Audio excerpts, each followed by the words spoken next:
노화의 반대말은 뭘까요? 그래서 흔히들 젊음 이렇게 얘기할 것 같은데 저는 건강이라고 건강. 얘기하고 싶습니다.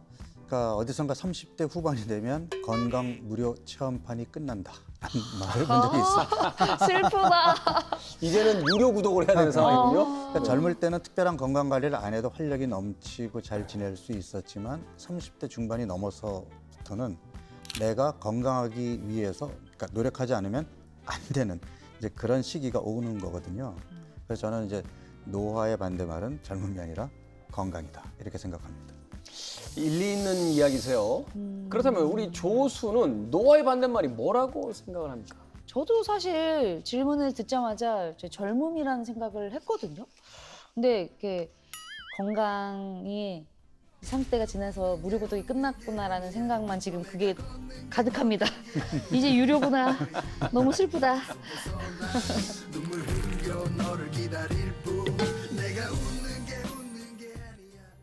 자, 노화라는 단어를 이미지로 한번 떠올려 보죠. 네. 시간이 흐르면서 몸이 변하는 것. 아마 사전적인 정의는 이 정도가 되지 않을까 하는 생각이 들고요. 그래서 흔히 말하는 할머니, 할아버지의 모습이 떠오르지 않나요? 그러면 그 반대의 모습은 자연스럽게 10대 후반 혹은 20대 초중반의 젊은 모습이 아닐까 싶습니다. 맞습니다. 이게 청춘 남녀가 사실 떠올랐거든요. 그런데 젊음의 기준이 왜 이렇게 20대 전으로 됐을까요? 조금 더 이제 올라가도 되지 않나요? 30대 전으로 해도 되지 않나요? 글쎄, 그러니까 우리가 이제 지금은 평균 수명이 길어졌고 그러니까 생물학적인 연령이 과거와 다르긴 합니다. 그런데 그냥 일반적으로 생각해 보면 이제 10대 후반에서 20대 초중반 그때가 우리 몸의 신체 기능이 최고조에 오르는 시기죠. 근육, 그다음에 심폐지구력, 뭐 생식 능력, 피부 탄력까지 그때 모든 생물학적인 지표가 절정에 달하게 되는데 그래서 흔히들 그때를 생각하면서 젊음의 기준을 삼은 게 아닐까 하는 생각이 드네요. 맞습니다. 이건 평균 수명이 80세인 오늘날에만 국한된 얘기가 아닙니다. 평균 수명이 30대 혹은 40대이던 시절에도 28 청춘이라고 해서 16 무렵을 한창 젊은 때라고 했으니까요. 그러네. 자, 멀리 돌아왔습니다만 제가 여러분과 나누고 싶은 이야기는 바로 이겁니다. 노화를 막기 위한, 다시 말해서 젊음을 유지하고 싶고 건강을 유지하고 싶어하는 인류의 오랜 욕망 말입니다.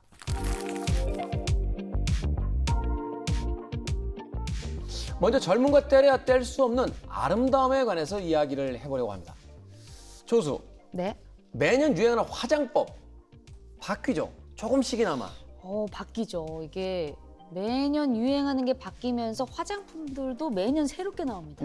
요즘에는 이렇게 블러셔를 꼭 숙취 메이크업이라고 하죠. 여기다가 이렇게 넓게 하는 게 또 젊은 친구들한테 유행이고요.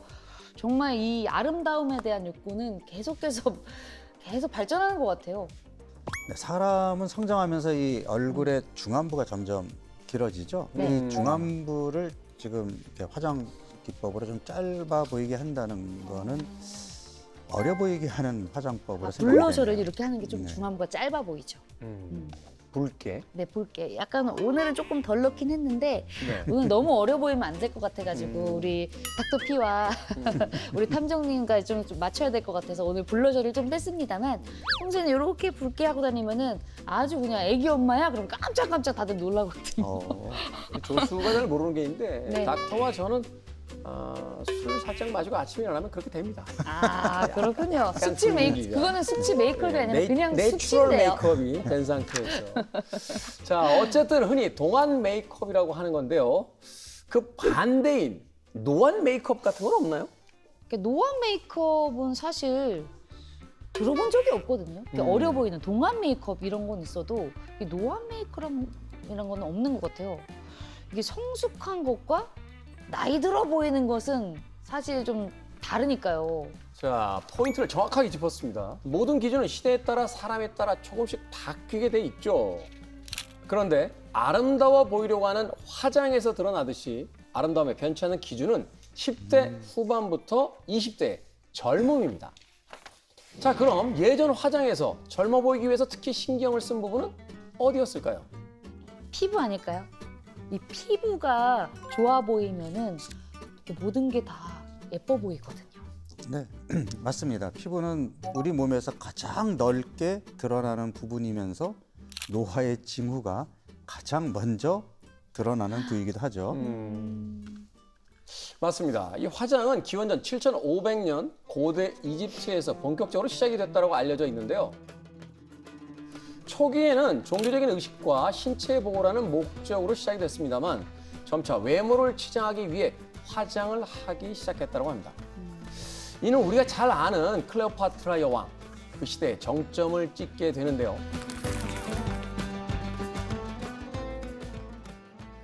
아니 아름다운 걸로 유명했던 클레오파트라 말씀하시는 거 맞죠? 이렇게 진한 화장한 클레오파트라. 맞습니다. 특별히 인상적인 그 눈 화장으로 많이 알려져 있죠. 당시에는 여자와 남자 모두 이 콜이라고 부르는 먹으로 눈주위를 칠하는 게 유행이었다고 합니다. 지금으로 치면 아이섀도우 정도 되는 것 같은데 광물에서 얻은 녹색과 청색 알료로 만든 건데요. 소금납 성분이 들어있었다고 합니다. 소금납은 이 산화질소를 만들어서 면역력을 좀 높여준다고 하는데 그게 아마 눈이 이 박테리아에 감염되는 것을 막아주는 효과가 있었을까요? 네, 그런데 클레오파트라는 이 눈 화장보다 피부에 더 신경을 쓴 것 같습니다. 시어버터 같은 식물성 오일로 피부를 촉촉하게 유지하고 보호했고요.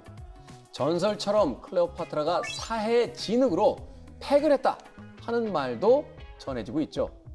심지어는 매일 당나귀에서 짜낸 우유로 목욕을 했다는 설도 있습니다.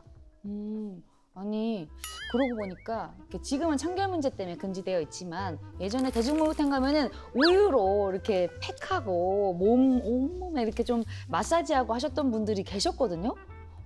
그게 클레오파트라 때부터 시작된 거였군요. 그 당나귀 우유에는 젖산이 풍부하기 때문에 이 젖산이 각질을 부드럽게 제거하는 데 도움이 된다고 해서 지금도 화장품에 활용되는 것으로 제가 알고 있거든요. 그래서 그 유명한 이야기, 피부에 양보하세요 하는 이야기가 나온 게 아닌가 하는 생각이 듭니다. 자, 그 옛날 클레오파트라가 당나귀 우유의 효과에 대해서 정확하게 알고 있었는지는 밝혀진 게 없습니다. 어쩌면 우유가 뽀얗고 부드러우니까 일단 한번 해본 게 아닐까 싶기도 하고요. 그렇지만 목욕으로 젊음을 유지하려고 했던 사람은 클레오파트라만 있었던 것이 아닙니다. 혹시 두 분은 피의 백작 부인이라고 들어보셨습니까? 피요? 피? 혈? 희대 악녀라고 불렸던 사람 아닌가요? 맞습니다. 1610년 10월 26일 헝가리 국왕이 선임한 특별조사관은 엄청난 사건의 진실을 세상에 드러냈습니다. 바로 15세기, 16세기 헝가리 유력 가문의 일원이자 엄청난 미모의 소유자가 연쇄살인범이란 사실을 알게 된 것이죠. 범인은 바토리 엘리제베트, 흔히 엘리제베스 바토리로 알려진 인물입니다. 42의 전쟁 영웅이었던 남편을 떠나보내고 혼자가 된 그녀는 자신이 늙어서 새로운 사랑을 얻을 수 없다고 생각하게 됐습니다. 그리고 처녀의 피가 젊음을 유지해준다는 미신에 빠져들었죠. 소녀들을 납치해서 긴 못이 박힌 원통에 감금한 뒤에 천장에 매달아 흔들어서 그 피를 뽑아 그 아래 욕조를 놓고 목욕을 했다는 혐의를 받았습니다. 그 피해자가 꽤 많았던 거로 저도 읽은 기억이 나는데요. 그렇죠. 피로 목욕을 할 정도면 얼마나 많은 희생자가 있었겠습니까? 일기장에 적혀 있다는 희생자만 612명. 약 10년 동안 1568명이 희생됐다는 추정도 있습니다. 처녀들이 부족해지자 귀족 예절 학교를 세워서 25명씩 한 번에 납치했다는 혐의도 있고요. 그 각종 고문 기구를 사용했다라는 그러한 말도 있고 또 아름다운 처녀의 경우에는 직접 목을 물어뜯어서 피를 마셨다는 그러한 말도 있더라고요. 그 흡혈귀처럼요. 네. 목을 칵 물어가지고 너무 징그러워요. 바로 브람 스토커의 소설이죠. 드라큘라의 모티브가 바토리 엘리자베트라는 설도 있습니다.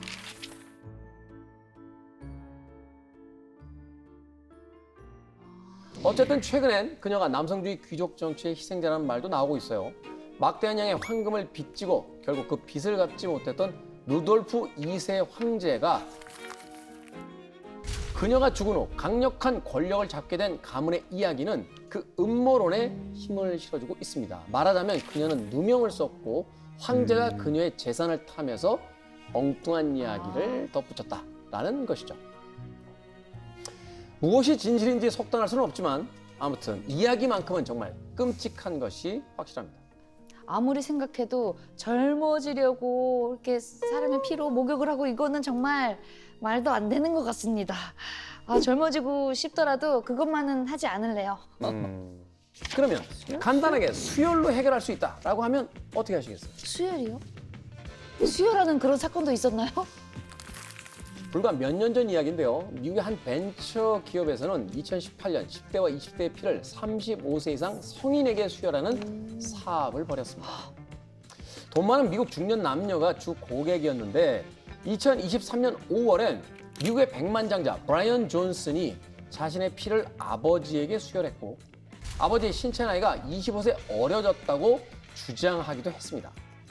그는 17세 아들의 피를 자신에게 그리고 자신의 피를 아버지에게 수혈하는 3대에 걸친 어머나. 혈액 교환 실험을 했는데요.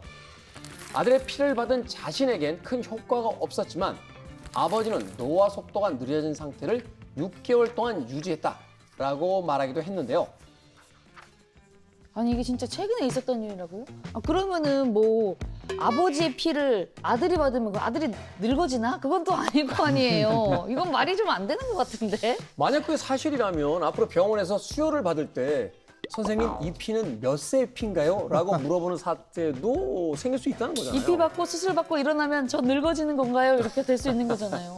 이게 뭐 한 번 수혈 받는다 그래서 그런 변화가 생기진 않겠죠. 그러니까 규칙적으로 꾸준하게 수혈을 받아야 뭔가 그런 변화라도 생길 수 있다라는 건데 사실 노화를 늦췄다라는 것을 객관적으로 평가할 수 있는 그런 방법도 아직은 좀 애매한 것 같고 한번 이 이야기를 들어보고 판단해 보시죠. 중국의 난징대학교 생명공학과 연구진이 약 7년 동안 관련 실험을 했는데요. 수백 마리 쥐에게 젊은 쥐의 혈액에서 추출한 반노화 물질을 주입한 건데 그 결과 평균 수명이 늘어났다고 합니다. 실험쥐의 평균 수명이 보통 840일 정도인데 피를 수혈받은 쥐는 평균 1031일을 산 거죠. 또 가장 오래 산 쥐는 1266일을 살았는데 그게 이제 사람으로 친다면 약 130세 정도까지 산 셈이 되거든요. 그러니까 연구진은 피를 수혈받은 쥐들에게서 이제 근육, 심장, 뼈 이런 데서 노화가 느려지는 것을 관찰했다고도 하죠. 그러니까 이거는 이제 동물 실험이었기 때문에 이제 가능했던 거고요. 또 어느 생명공학 회사에서는 알츠하이머병 환자 18명에게 주 1회 총 4번에 걸쳐서 젊은 피를 수혈했더니 일상생활에서 조금 뭔가 개선되는 효과가 있었다. 이런 결과를 발표하기도 했거든요. 아니 우리 닥터피의 말씀을 듣다 보니까 이 부자들이 왜 수혈을 받았는지 이해가 되긴 하거든요. 저도 약간 혹하는데요. 아까 제가 이 말을 빼먹었군요. 미국 벤처기업에서 젊은 피를 수혈받은 60대 고객 중 한 명은 몇 달 만에 심부전으로 사망했습니다. 그리고 이 벤처기업은 1년도 채 안 돼 사업을 중단했죠. 이래도 여전히 혹하십니까? 나 이대로 살래. 그냥 저 이대로 살겠습니다. 열심히 운동하면서. 자, 닥터피는 어떻습니까? 이게 그 사람들이 간과하고 있는 게 있는데요. 수혈이 안전한 방법이 아닙니다. 그러니까 앞서 그 백만장자는 자기 아들의 피를 수혈받고 이제 자기 아버지한테 피를 제공했지만 같은 혈액형이라고 하더라도 일종의 이제 거부 반응 같은 것들이 생기게 되면 치명적인 결과를 초래할 수도 있거든요. 그러니까 우리가 일반적으로 수혈은 꼭 필요한 상황에서 받는 거지 단순히 내가 젊어지기 위해서 수혈을 받겠다 그만큼의 위험 부담을 안고 해야 되는 이게 쉬운 방법은 아닙니다. 그리고 실제로 미국 식품의약청에서는 젊은 피를 수혈받는 것이 노화를 예방하는 효과가 아직 입증되지 않았다라고 공식적으로 밝혔습니다.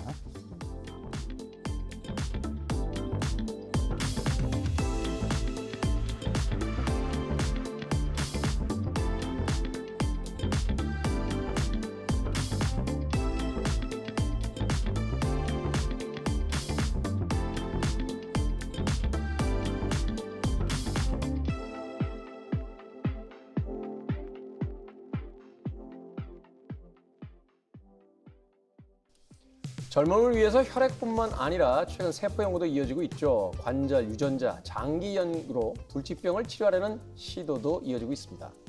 실제로 긍정적인 결과도 들려오곤 있는데요. 치아 배양과 연골 재생에 성공하기도 했다는 거죠. 노화를 이겨내고자 하는 현대인의 욕망, 시장 규모에서 고스란히 드러납니다. 현재 글로벌 항노화 시장의 규모는 812억 달러, 5년 뒤엔 1196억 달러에 달할 거라고 합니다. 어쩌면 본능적인 젊음을 향한 욕망, 우리가 정말 원하는 건 젊음일까? 아니면 젊음이 주는 가능성과 자유일까? 문득 궁금해집니다. 오늘 이야기 여기까지입니다.